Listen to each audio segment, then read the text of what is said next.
రోహన్ ఎప్పుడూ తన తండ్రి విక్రమ్ నుండి దూరంగా అనిపించుకునేవాడే. తన చిన్నతనం అంతా వేచిచూసే పని, తండ్రి పనిలోంచి ఇంటికి రావాలని, పాకశాల కార్యక్రమాలకు హాజరు కావాలని, తనకు ఏదో ప్రేమ చూపించాలని. విక్రమ్ ఎప్పుడూ శ్రమించే మనిషి, ఎప్పుడూ బిజీగా, ఎప్పుడూ అలసిపోయి ఉండేవాడు. ఏదో సాధించాలనే తపనలో. కాని అది రోహన్కి అర్థం కాలేదు. రోహన్ 20 ఏళ్లవేసరికి వాళ్ల మాటలు కేవలం తల ఊపడం లేదా అలాగే పలకరించేంత మాత్రంగా మారిపోయాయి. ఆ తర్వాత ఒక చల్లని సాయంత్రం రోహన్కు ఆస్పత్రి నుండి ఫోన్ వచ్చింది. అతని తండ్రికి గుండెపోటు వచ్చింది. డాక్టర్లు చెప్పినట్టుగా అతని ఆరోగ్యం ఇప్పుడు స్థిరంగా ఉన్నప్పటికీ పరిస్థితి తీవ్రమైనదని హెచ్చరించారు. రోహన్ కొద్దిసేపు ఆలోచించాడు. వెళ్ళాలా? వద్దా? ఏం మాట్లాడాలో కూడా తెలియదు. కాని ఏదో ఓ మానసిక ఆకర్షణ అతన్ని ఆస్పత్రికి వెళ్లేలా చేసింది. అక్కడికి చేరుకోగానే తన తండ్రిని ఎంతో బలహీనంగా, సన్నగా చూడగలిగాడు. తొలిసారి ఒక గంభీరమైన వ్యక్తిగా కాకుండా ఓ భయపడిన, అసహాయమైన మనిషిగా తన తండ్రిని చూశాడు. వచ్చావ్ కదా, అదృష్టం అని విక్రమ్ అనకువగా మురిసిపోయాడు.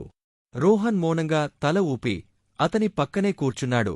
కొద్దిసేపటి తర్వాత విక్రమ్ ఊపిరి పీలుస్తూ, నాకు తెలుసురా, నేను మంచి తండ్రిగా వ్యవహరించలేదు అన్నాడు. రోహన్ తన కోపాన్ని లోపలే దాచుకున్నాడు, కాని మాత్రం ఏమీ మాట్లాడలేదు.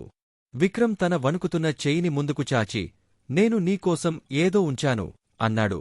రోహన్ అలసటగా ఓ చిన్న డబ్బాను తీసుకుని తెరిచాడు. అందులో కొన్ని పాతలేఖలు ఉన్నాయి. ఒక్కొక్కటి నా కుమారునికి అని చిరునామా పెట్టబడింది. ప్రతి పుట్టినరోజుకు, ప్రతి ముఖ్యమైన సందర్భానికి నేను నీకోసం లేఖ రాశాను విక్రమ్ వేరుయగా అన్నాడు.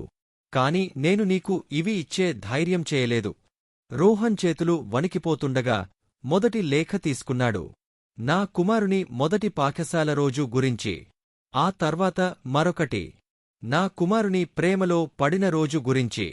ప్రతి లేఖలో తండ్రి ఎన్నడూ చెప్పలేని, కాని ఎప్పుడూ అనుభూతి చెందిన ప్రేమ నిండి ఉంది.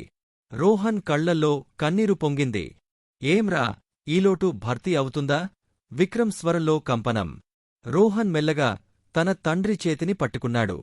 ఇంకా ఆలస్యం కాలేదు, నాన్నా అని కంటతడి పెడుతూ అన్నాడు. ఆ ఒక్క క్షణంలో ఏడాది నిండా ఉన్న దూరం, కోపం, బాధ, ఓల్డ్ మాయమైపోయాయి. మిగిలింది కేవలం తండ్రి, కొడుకు మధ్య పంచుకున్న ప్రేమ మాత్రమే.